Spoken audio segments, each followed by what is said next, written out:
中华企鹅的金福奖明年1月要做招，不过最近有村民收到庙方的通知，讲爱一户一个人出500块，加到是一道3000块。有民众是认为这不应该强制要求，应该开放，互想要参加的人才交钱就好。 中华企鹅的民众最近收到这张黄色的通知单，心内不安，讲有影喊呱呱。强制是较强，别这无意思啊，袂使强制的啦。好像尴尬起来了，这款有点像收保护费的感觉。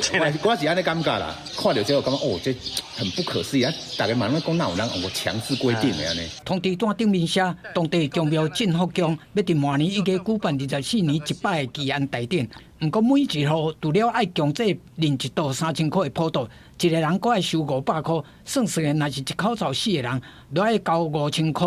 民众讲，虽然祈安大典是地方的老礼拜大代志，不过用强制来规定爱配合，实在是伤过无合理。意思就歹去啊！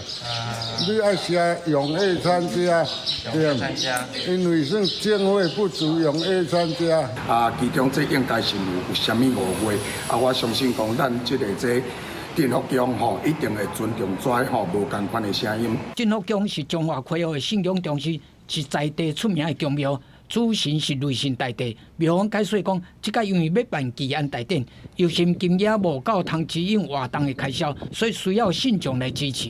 卖伫后礼拜召开立面大会，决定最后的金额。一定不够的啦，一定爱个委员会提钱出来斗3工。这不是进福宫的代志，这是路主甲头家决定的。